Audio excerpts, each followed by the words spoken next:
Magandang araw sa lahat. Ako si Jules. 17 na ako ngayon. Sa edad na to, masasabi kong marunong na akong mag-isip kung ano ang tama at mali, pati kung alin ang totoo at hindi.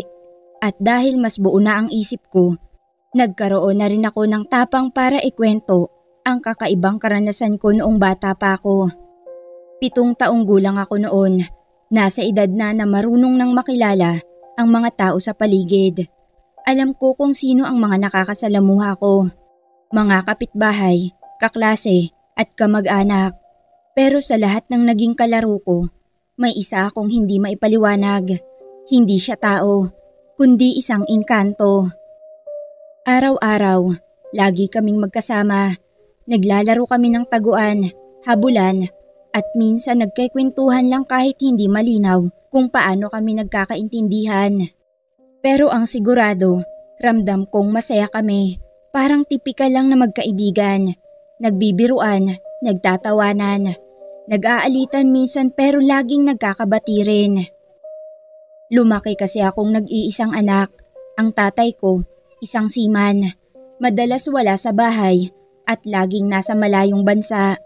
Ang nanay ko naman, namatay na noong 3 taong gulang ako. Kaya lumaki akong walang halos magulang sa tabi. Naiwan akong alagaan ng tita ko na maayos naman ang pagpapalaki sa akin kahit abala siya sa karinderyang negosyo niya.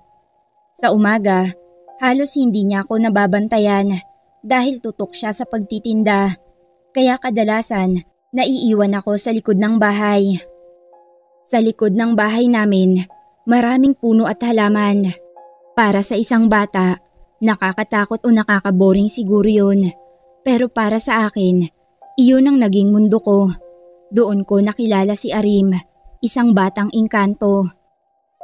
Si Arim ang naging kababata kong hindi nakikita ng iba. Sa paningin nila, naglalaro akong mag-isa. Pero para sa akin, malinaw siyang nandoon. Kasama ko, kalaro ko, at parang tunay kong kapatid. Sa tuwing nararamdaman kong nag-iisa ako, lagi siyang lumalabas mula sa ilalim ng mga puno. Dala ang ngiti at kislap sa mga mata.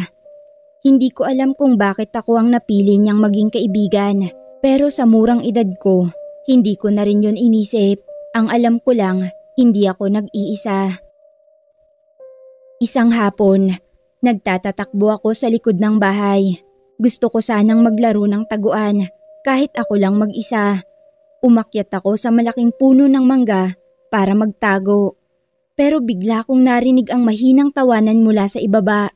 Parang boses ng bata, pero hindi ko siya kilala at wala namang ibang bata sa paligid. "Gusto mo bang maglaro?" Tanong niya. Natigilan ako. Hindi ako natakot, bagkus ay parang may kakaibang kuryente akong naramdaman. Parang matagal ko na siyang kilala. At mula noon, araw-araw na kaming naglalaro.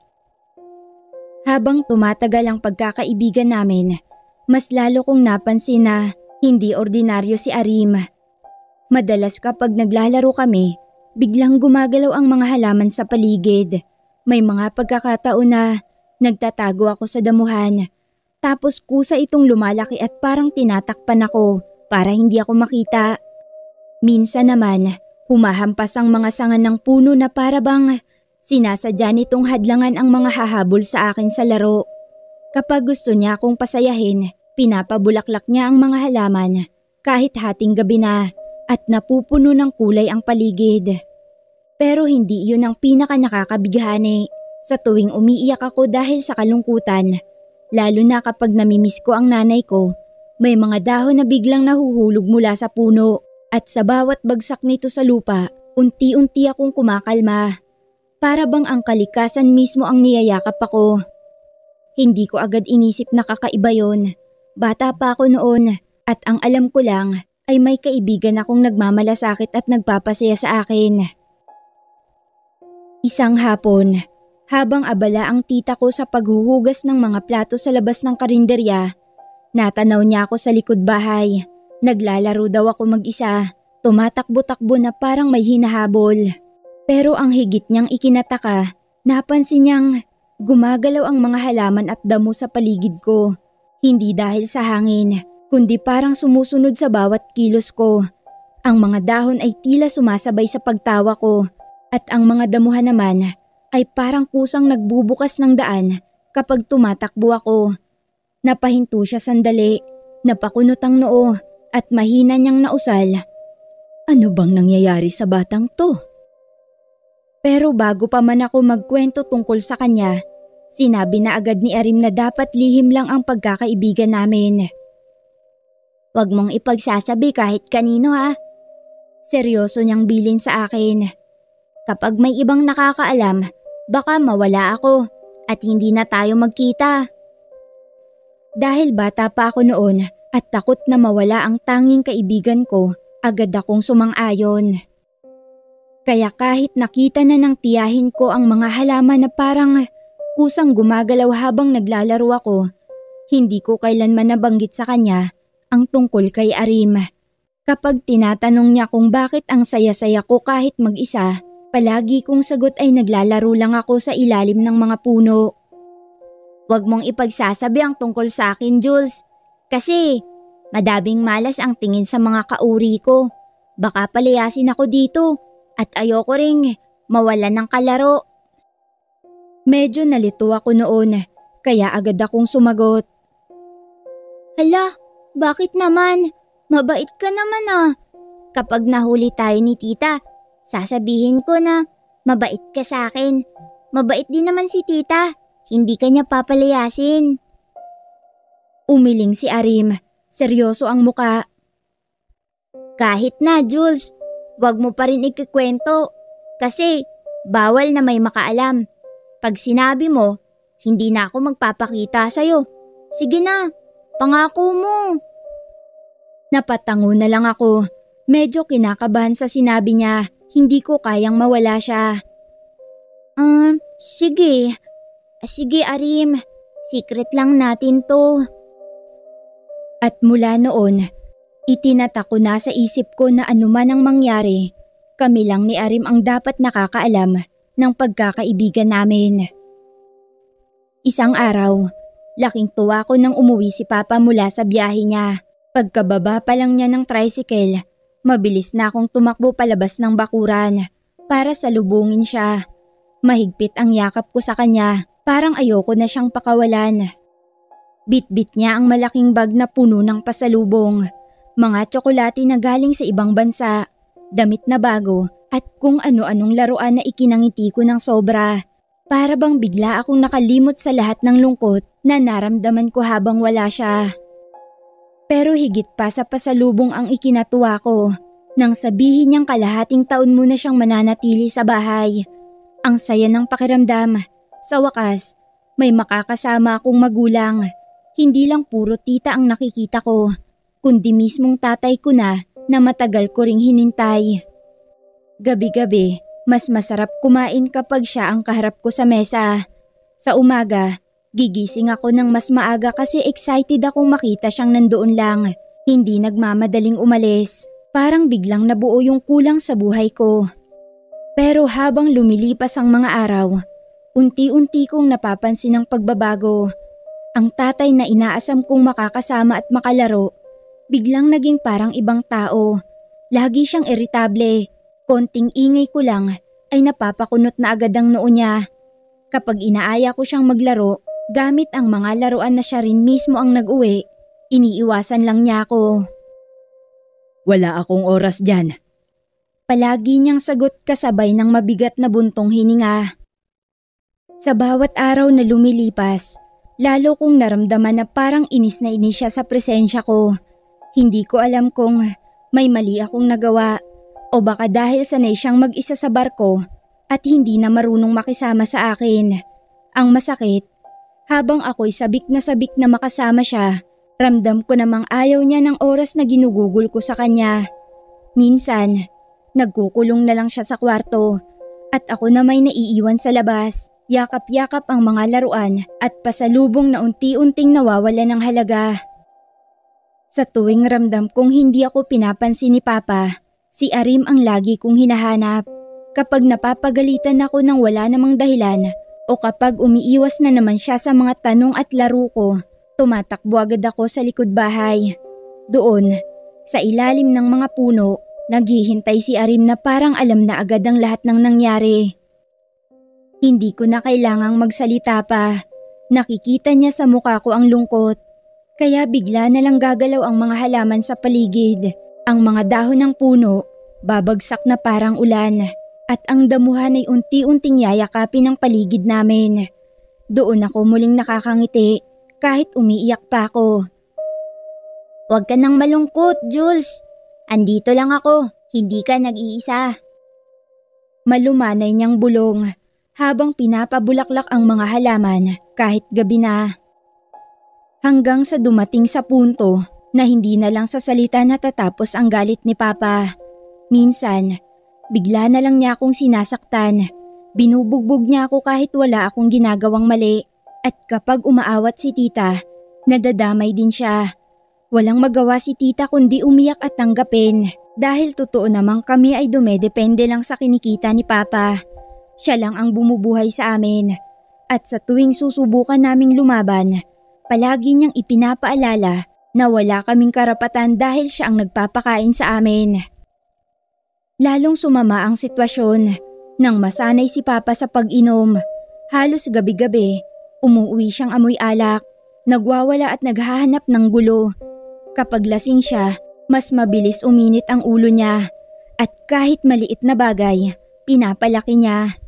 Ilang beses na rin siyang nakaaway ng mga kapitbahay namin, madalas walang sapat na dahilan. Unti-unti, ang tatay na dati kong pinapangarap na makasama, naging isang taong kinatatakutan ko. Sa halip na saya at proteksyon, dala niya ay takot at sakit. Ang bahay na dati kong inaasam na maging buo at masaya, naging lugar na pinupuno ng sigaw, suntok at basag na bote ng alak. Sa bawat gabi na nauuwi sa gulo at sigawan, si Arim lang ang natatanging pahinga ko. Siya lang ang nakakaintindi at nakakapagpatahan sa akin, habang ang mundo ko ay unti-unting nagiging bangungot. Hindi namin alam ang tunay na dahilan kung bakit naging ganun si Papa. Wala naman siyang ikinukwento at hindi rin siya nakikinig kapag sinusubukan siyang kausapin ni tita. Basta ang alam lang namin, araw-araw ay parang may dala siyang bigat na siya namang binubuhos niya sa amin. Kaya kahit mahirap, sinisikap naming ipagpatuloy ang buhay, magtiis at umasa na balang araw baka magbago pa siya. Pero hindi namin inaasahan na aabot ito sa mas malalang sitwasyon. Isang tanghali, habang puno ng tao ang karinderya ni tita, biglang dumating si Papa na amoy alak at nagwawala. Walang sabi-sabi, pinagtataob niya ang lahat ng ulam sa mesa, kumalat ang sabaw at kanin sa sahig, at halos mabasag ang mga pinggan sa lakas ng pagkakabagsak. Habang galit na galit, isa-isa niyang minura at inalipusta ang mga kumakain, para bang may kasalanan sila sa kanya. Nakita ko kung paano na trauma ang mga tao. May mga sumigaw, may mga nagmamadaling nag-alisan, at ang iba naman hindi na nagbalik pa kahit kailan. Ang karinderya, na dati ay puno ng ingay at halakhakan, biglang nabalot ng katahimikan na takot. Marami ang nagalit kay Papa sa ginawa niya, pero higit na mas mabigat ang pasensya at pagpapakumbaba ni tita. Kahit siya mismo'y halos maiyak sa hiya at galit, nagawa pa rin niyang humingi ng tawad sa mga tao. Pinilit niyang habaan ng pangunawa para hindi na lang patulan ang kaguluhan na ginawa ni Papa. Sa mga mata ko, unti-unti nang bumabagsak hindi lang ang tahanan namin, kundi pati ang kabuhayan na tanging inaasahan namin. Sobrang sama ng loob ko noon, kaya dali-dali akong tumakbo papunta sa likod bahay. Habang humahagulhol, tinawag ko si Arim. Hindi nagtagal, bigla siyang lumabas mula sa ilalim ng mga puno. Walang tanong-tanong, agad niya akong niyakap, saka marahang kinausap. Yung papa mo kasi, gumagawa ng masama. Nakita ko siya isang gabi. Nandito siya sa likod, nagpapausok. Napatingin ako sa kanya, hindi ko mawari ang ibig niyang sabihin. Hindi ko naman alam yun. Ano ba yung ginagawa niya? Bakit ganyan ang papa ko? Umiling lang si Arim, halatang may bagay siyang hindi kayang ipaliwanag. Basta, gumagawa siya ng masama. Darating ang araw, malalaman din ang tiyahin mo yan. Pero hayaan mo muna, kapag nararamdaman mong nagkakagulo, pumunta ka lang dito sa likod. Nandito ako. Hayaan mo nang matatanda ang umayos ng problema nila. Humigpit ang yakap ko sa kanya. Ayoko na dito. Arim, isama mo na lang kaya ako sa inyo. Kaya naman nagtsatsaga si tita dito kasi hindi niya ako kayang iwan. Pero ako, hindi ko na kaya. Si Papa ayaw sa akin. Tapos wala naman akong mama. Ikaw na lang ang may pakialam sa akin. Napabuntong hininga si Arim, saka ngumiti ng malungkot. Mas maganda dito sa mundo niyo, Jules. Mas malaya kayo kumpara sa amin. Sa mundo namin, ang daming bawal. Bata pa ako kaya pwede akong makipaglaro. Pero pag tumanda ako, madami na akong responsibilidad. Kaya huwag kang aalis dito. Dito ka nababagay. Pagkatapos, para maibsan ang bigat ng loob ko, niyaya niya akong kumain. Tara, kain tayo ng prutas. Papabungahin ko yung puno ng mangga. Pero 2 piraso lang para hindi halata. At sa isang iglap, namunga ang punong akala ko'y tapos na ang pamumunga.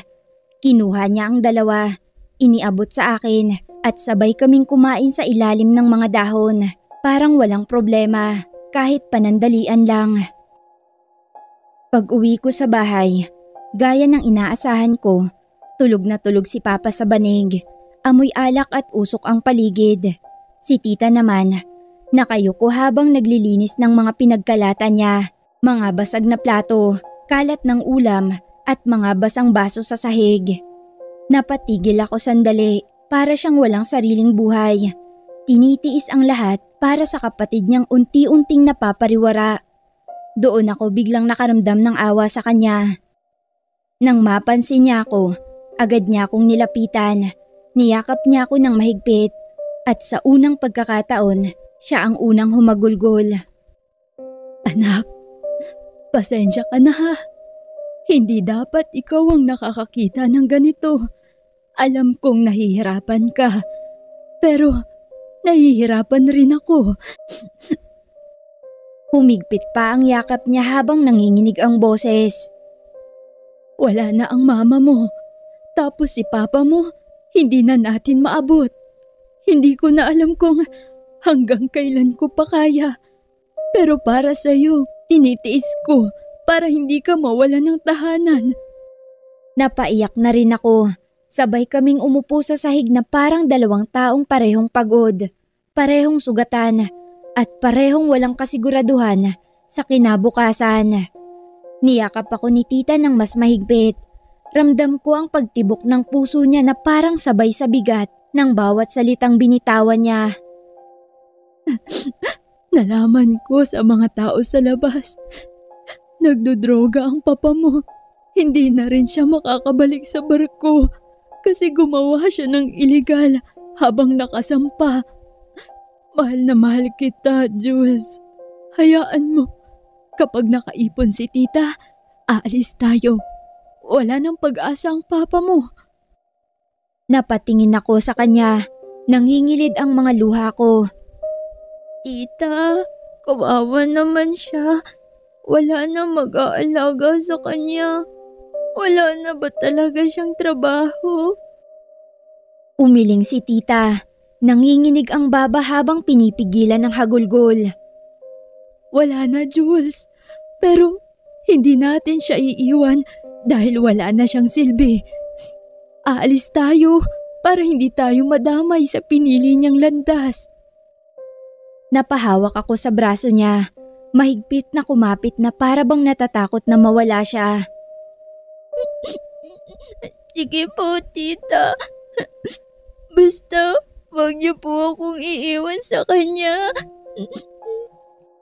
Napatulo na rin ang luha ko habang nakatingin sa kanya at doon ko naramdaman na kami na lang talaga ang magkasangga laban sa mundo. Kinabukasan, pagkamulat ko ng mata, nakita kong kumikilos si Papa na para bang walang nangyari kagabi. Umupo siya sa mesa, kumain ng almusal at nakipag-usap na parang normal lang ang lahat. Sandali akong umasa, pati na rin si tita, na baka sakaling maging maayos na ang araw na yon, na baka bumalik na ang dating tahimik na buhay. Pero maling akala. Maya-maya, lumabas si Papa sa karinderya at biglang nagalit. Nakapamewang siya, sumisigaw habang nakatitig kay tita. Ano to? Bakit ng kaunti ng paninda? Ano bang ginagawa mo buong araw ha? Tinatamad ka na lang. Napaangat ang ulo ni tita mula sa pag-aayos ng mesa. Pilit niyang pinakalma ang boses niya pero halata ang panginginig. Kaunti lang ang paninda kasi kaunti rin ang kumakain. Nagtitiis na lang sila dahil sa kaguluhan mo dito. Kuya naman. At doon, muling sumiklab ang away. Nagbato si Papa ng pinggan sa sahig, sabay sigaw ng mura. Habang si tita pilit ipinapaliwanag ang sitwasyon. Nanginginig ang tenga ko sa lakas ng boses nila, parang mababasag ang ulo ko sa ingay. Hindi ko na kinaya. Tumakbo ako papunta sa likod bahay, sa paborito kong lugar. Doon ko agad hinanap si Arim. Nang makita niya akong halos mangyak-iyak, agad niyang inabot ang kamay niya at ngumiti. Halika Jules, wag mo na silang isipin. Tara, laro na lang tayo. At sa loob ng ilang oras, habang pinapagalaw niya ang mga halaman at pinapabulaklak ang mga puno, nakalimutan ko muna ang gulo sa bahay. Sa piling niya, pakiramdam ko'y ligtas ako, parang nasa ibang mundo. Habang naglalaro kami ni Arim sa likod bahay, pinapagalaw niya ang mga dahon ng puno ng mangga. Para bang sumasayaw sa ihip ng hangin kahit walang malakas na hangin. Natawa ko. Nakalimutan ko ang ingay ng sigawan sa loob. Pero bigla siyang tumigil. Nakatitig siya sa malayo. Seryoso ang muka. Para bang may naririnig o nakikita siyang hindi ko nakikita. Arim, bakit ka tumigil? May nakita ka ba? Lumapit siya sa akin at mahigpit na hinawakan ng balikat ko. May kakaiba akong nararamdaman. Parang mabigat ang hangin dito. Hindi ko pa alam kung ano. Pero Jules, gusto kong mag-ingat ka. Ha? Huwag kang masyadong lalapit kay Papa mo kapag nagkakaganyan siya. Napakunot ang noo ko. Ha? Anong ibig mong sabihin? May mangyayari ba? Umiling lang siya. Pero halata kong may tinatago. Nagpanggap siyang ngumiti ulit at sinubukan akong aliwin. Wala yun. Baka guni-guni ko lang. Sige na, laro pa tayo. Gusto mo ba, papakainin ulit kita ng mangga? Ngumiti rin ako, pero sa loob-loob ko, kumislot ang kaba. Para bang may hindi siya sinasabi at ayaw kong isipin kung ano yon. Habang kumakain kami ng mangga, hindi ko maiwasang maalala ang mga ginagawa ni Papa nitong mga araw. Mas madalas na siyang nakikitang nagyuyosi. Tinatapon ang mga upos kahit saan. Minsan, nakikita ko rin siyang nagsusunog ng kung ano-anong papel o karton sa tabi ng karinderya. Sabay mumurahin si tita na para bang siya pang may kasalanan. Lumala pa si Papa sa bawat araw na lumilipas. Hindi na lang siya basta nagagalit o nagwawala. Nagiging bayolente na talaga siya. Sa bawat maliit na bagay na hindi niya magustuhan, bigla na lang siyang sisigaw. Magbabato ng kung anong madampot. At kung minsan, ay diretso na siyang nagbabanta. Narinig ko na sa kanya mismo habang lasing. Ang salitang parang walang laman kundi puro galit. Wala kayong kwenta. Mas mabuti pang mawala na kayo. Sa tuwing naririnig ko yun, para bang may malamig na bakal na dumudurog sa dibdib ko. Nakakatakot. Hindi ko na alam kung saan paligtas. Halos hindi na kami makakain ng maayos ni tita. Kapag kumakain kami, lagi kaming nagmamadali. Laging nag-aalala kung bigla na lang siyang sumulpot at magwawala. Kapag natutulog naman, halos hindi ako makapikit. Bawat kaluskos ng pinto, bawat lagabog ng bote sa sala, parang sinyalis na baka oras na para saktan na naman kami ni Papa. Nakakatulog na nga lang ako dahil sa pagod ng kakaiyak. Sa lahat ng gulo at takot, si Arim na lang ang nagiging kanlungan ko. Siya lang ang dahilan kung bakit nakakaramdam pa ako ng kaunting saya. Sa tuwing tumatakbo ako papunta sa likod bahay, nakangiti siyang naghihintay. Dala-dala ang mahika ng mga halaman at prutas. Habang si Papa ay unti-unting nagiging parang demonyo sa loob ng bahay. Si Arim naman ang nagsisilbing anghel ko sa labas. Ngunit sa kabila ng ngiti at laro namin, hindi ko maiwasang mapansin. Madalas na ring natitigilan si Arim, para bang nakikinig sa mga bulong na hindi ko naririnig. Sa mga oras na yon, tahimik lang siya. Nakatingin sa bahay namin na parang may inaabangan, at kahit pilit siyang umiti, ramdam ko may masama siyang nararamdaman na hindi pa niya masabi. Isang hapon yun na parang mas mabigat kesa sa mga nauna. Nakita ko si Papa sa may pintuan ng karinderya. Naninigarilyo habang nakatitig sa baga ng sigarilyo. Nangingintab ang mga mata niya sa liwanag ng apoy at paulit-ulit siyang bumubulong na parang wala sa sarili. Ang ganda ng apoy. Mas maganda siguro kung masusunog ang buong paligid. Parang kinilabutan ako sa narinig ko. Hindi yun basta salita ng lasing o ng taong galit. Parang pahayag yun ng isang taong tuluyan ng nawawala ang isip. Nakapako lang ako sa kanya. Nanlalamig ang mga kamay ko hanggang sa maisipan kong sumilip sa loob ng bahay. Nakita ko si Tita, nakaupo sa lumang upuan, nakapikit at iidlip-idlip marahil sa sobrang pagod sa kakaisip at kakatrabaho. Gusto ko siyang gisingin para sabihin ang narinig ko, pero parang natigilan ako, baka lalo lang siyang kabahan o mag-alala. Kaya naupo na lang ako sa sahig, kinuha ang ilang laruan ko at sinubukang abalahin ang sarili. Ngunit hindi ko maalis sa isipan ko ang boses ni Papa na naglalaro sa tenga ko. At doon ko siya nakita, si Arim. Pero ngayon, kakaiba ang itsura niya. Sa unang pagkakataon, hindi siya masigla at hindi rin niya pinagalaw ang mga halaman o pinapabulaklak ang mga paso sa gilid. Nakita ko siyang nakatayo sa loob ng bahay, nakasiksik sa may sulok at para siyang natatakot. Ang mga mata niya ay hindi tumitingin sa akin, nakatutok yun kay Papa. Tinawag ko siya ng mahinahon. Arim! Pero walang sagot. Para bang hindi niya ako naririnig. Lumapit ako ng bahagya, iniwan ang mga laruan ko sa sahig. Arim, halika, laro tayo. Pero hindi siya kumilos.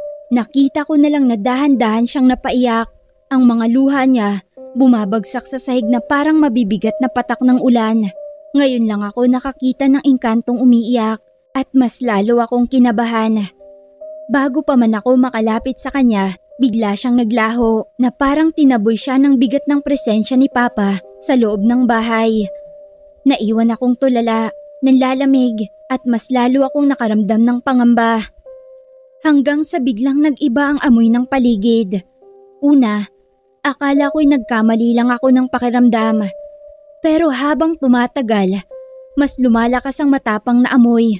Amoy usok, mabigat, makirot sa ilong, at parang dumidikit sa lalamunan ko. Hindi yun amoy ng karaniwang niluluto ni Tita, uusok ng sigarilyo ni Papa. Mas mabaho, mas nakakapanindig balahibo, para siyang amoy ng mga tuyong damo at basang dahon na pinilit sindihan. Kinabahan ako, kaya agad akong sumilip sa bintana. At doon, nanlaki ang mga mata ko. Sa likod bahay, halos lahat ng damo at halaman ay nilalamon na ng apoy. Ang mga puno kung saan madalas maglaro at magtago si Arim, unti-unting natutupok. Ang mga dahon ay nagiging abo na nagliliparan sa hangin. Ang dating lunti ang mundo namin, puno ng bulaklak at ngiti, ngayon ay kulay pula at kahil na apoy na kumakalat ng mabilis. Tita!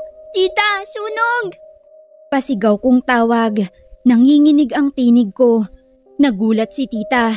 Biglang bumangon mula sa pagkakaidlip. Nang makita niya ang apoy mula sa pintuan, halos malaglag ang hawak niyang baso. Diyos ko! Jules! Lumabas ka na! Taranta niyang utos. Pero natigilan ako. Parang napako ang mga paa ko sa sahig habang nakikita kong paano unti-unting lumalapit ang apoy sa mismong pader ng bahay. Ramdam ko ang init kahit medyo malayo pa. Ang mga bagay ay lumilipad sa hangin. Dumarampi sa balat ko na parang maliliit na karayom. Sa gitna ng kaguluhan, mabilis na kumilos si tita. Kumuha siya ng tabo at timba. Sinubukan niyang saluhin ng tubig mula sa gripo. Sabay buhos sa damuhan na lumalapit na ang apoy. Pero parang wala ring epekto. Sobrang lakas ng apoy. Masyado itong mabilis. Ako naman ay hindi makapagsalita. Ang naiisip ko lang ay kung nasaan si Arim. Kanina lang, nakita ko siyang umiiyak sa loob ng bahay. At ngayon, wala na siya. Hindi ko alam kung naglaho na naman siya o kung kasama siya sa mga nilalamon ng apoy sa labas. Jules, lumabas ka na! Dali! Dalian mo! Sigaw muli ni tita. Halos mangyak-ngiyak sa takot. Nagsimulang umalingaw-ngaw sa tenga ko ang malakas na lagitik ng mga sanga at malutong na tunog ng mga tuyong dahon na sinusunog sa labas. Para akong napipi sa sobrang kaba, pero isang tanong lang ang paulit-ulit na nasa isip ko. Ito na ba ang kinakatakutan ni Arim? Binitbit ako ni tita palabas sa bahay. Hindi na namin naisip kung nasaan si Papa o kung nakalabas ba siya. Ang mahalaga ay makalayo kami sa apoy. Habang hinahatak niya ako, ramdam ko ang puwersa ng pagkakayakap niya. Para bang kahit mapaso siya, ay hindi niya ako bibitawan. Sa wakas, nakarating kami sa malayo. Sa kalsadang pinagmamasdan din ng mga kapitbahay ang nangyayaring trahedya. Magkayakap kami ni tita, parehong nanginginig at umiiyak habang pinapanood kung paano nilalamon ng apoy ang lahat ng pag-aari namin. Ang dingding na dati ay matibay na sandigan ng tahanan, unti-unti nang nagiging abo. Ang bubong na dati ay nagbibigay sa amin ng silong, gumuguho na. At bawat pagbagsak nito ay parang suntok sa puso. Wala na. Sa isang iglap, lahat ng pinaghirapan at pinahawakan namin ay nawala. Diyos ko, Jules. Sana tayo pupulutin. Bulong ni tita habang hinahaplos ang buhok ko. Wala akong maisagot. Ang lalamunan ko'y parang tinik na hindi malulunok. Ang mata ko'y nanlalabo sa luha. At sa gitna ng lahat ng ingay ng apoy, isang pangalan lang ang tumatakbo sa isip ko. Arim. Napalingon ako sa likod bahay. Doon, sa gilid ng lumalagablab na apoy, tanaw ko ang puno ng mangga. Ang puno kung saan madalas kaming maglaro, tumawa, at mangarap ni Arim. At ngayon, iyon din ang nilalamon ng apoy. Nakita ko kung paano nadadarag ang mga sanga. Unti-unting bumibigay. At ang mga bulaklak na minsan ay pinapabulaklak niya para sa akin, ngayon ay nagiging abo na tinatangay ng hangin. Mas lalo akong napaiyak, para bang hindi lang bahay ang nawala sa akin, kundi pati ang iisang nilalang na laging nandyan kapag wala na ang lahat. Gusto kong kumawala sa pagkakayakap ni tita. Gusto kong tumakbo papunta sa puno. Gusto kong hanapin si Arim, siguraduhin kung nakatakas ba siya o kung ligtas pa siya kahit papaano. Arim! Halos pasigaw kong tawag habang nagpupumiglas. Pero mahigpit ang yakap ni tita. Ayaw niya akong bitawan. Kahit pa halos mabaliw ako sa pag-aalala. Jules, hindi pwede. Delikado! Sigaw niya nang halos punit ang boses. Wala akong magawa kundi humagulgol sa kanyang dibdib. At sa bawat patak ng luha ko, ramdam ko ang bigat ng tanong na walang kasagutan. Nailigtas ba niya ang sarili niya o tuluyan na siyang nawala kasama ng lahat?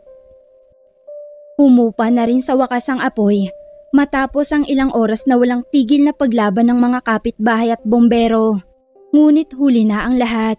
Ang dating tahanang puno ng alaala, ng halakhak at sigawan, ay ngayon abo na lamang na tinatangay ng hangin. Ang amoy ng nasunog na kahoy at bakal na nanatili sa paligid, mabigat at nakakapasok sa bawat hininga. Nabalitaan namin mula sa kapitbahay na nakita raw nilang tumakbo si Papa pero hindi na nila alam kung saan siya nagtungo. Hindi na rin namin hinanap pa. Wala na kaming lakas. Wala na ring dahilan. Ang tanging natitira sa amin ni Tita ay ang isa't isa. Bago kami tuluyang umalis, hinila ko ng puso ko papunta sa pinakatatangi kong lugar, ang puno ng mangga. Dati, yun ang mundo namin ni Arim. Doon siya unang nagpakita, doon siya tumatawa, doon ko nararamdaman na may kaibigan akong tunay. Pero ngayong nakatayo ako sa harap nito, halos hindi ko na makilala. Patay na ang puno, lasog-lasog ang katawan nito. Tila ba pinahirapan din bago tuluyang bumagsak. Lumuhod ako sa lupa, hinaplos ang abo na minsang naging mga ugat at damo at mahina kong ibinulong. Arim, patawarin mo ko. Patawarin mo sa nagawa niyang papa ko. Pinikit ko ang mga mata ko at pinakinggan ang katahimikan. Walang tunog, walang ihip ng hangin, walang tawanan niyang pamilyar. Tanging pag-iyak ko lang ang umaalingaw sa paligid. Tumayo ako, mabigat ang dibdib at nagpaalam na. Salamat sa lahat, Arim.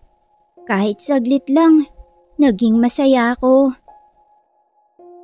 Lumipas ang ilang linggo at nasa ibang lugar na kami ni Tita. Malayo na sa nasunog na bahay, malayo na sa mga kapitbahay na saksi sa lahat ng gulo at higit sa lahat, malayo na kay Papa. Simula ng araw na yon, hindi na kami tumanggap ng kahit anong balita tungkol sa kanya. Wala na kaming interes malaman kung nasaan siya o kung ano na ang nangyari sa kanya.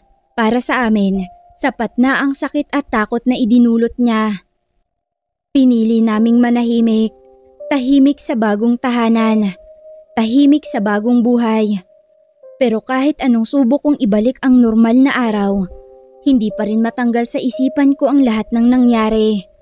Para bang kahapon lang naganap, preskong-presko pa rin sa alaala ko ang amoy ng usok, ang tunog ng apoy na nilalamon ang lahat at ang itsura ng bahay namin na unti-unting nagiging abo. At higit sa lahat, nakatatak pa rin sa utak ko ang wangis ni Arim, ang mga mata niyang puno ng kabaitan, ang tawa niyang nakakahawa, at ang yakap niyang nagbibigay ng lakas sa tuwing pakiramdam ko ay nag-iisa ako sa mundo. Kahit ilang beses kong sabihin sa sarili ko na baka hindi ko na siya makita kailanman, palagi akong umaasa. Umaasa ako na kahit paano buhay pa rin siya, na baka nakaligtas siya sa apoy, na baka may paraan para makabalik siya. At kung hindi man, umaasa ako na kahit saan man siya naroroon, sa mundong hindi ko nakikita ay masaya siya at ligtas. Hanggang ngayon, dinadala ko ang alaala niya. Para bang hindi siya basta nawala, kundi na natili, nakatago sa isang sulok ng puso ko. At doon, hinding-hindi ko siya malilimutan.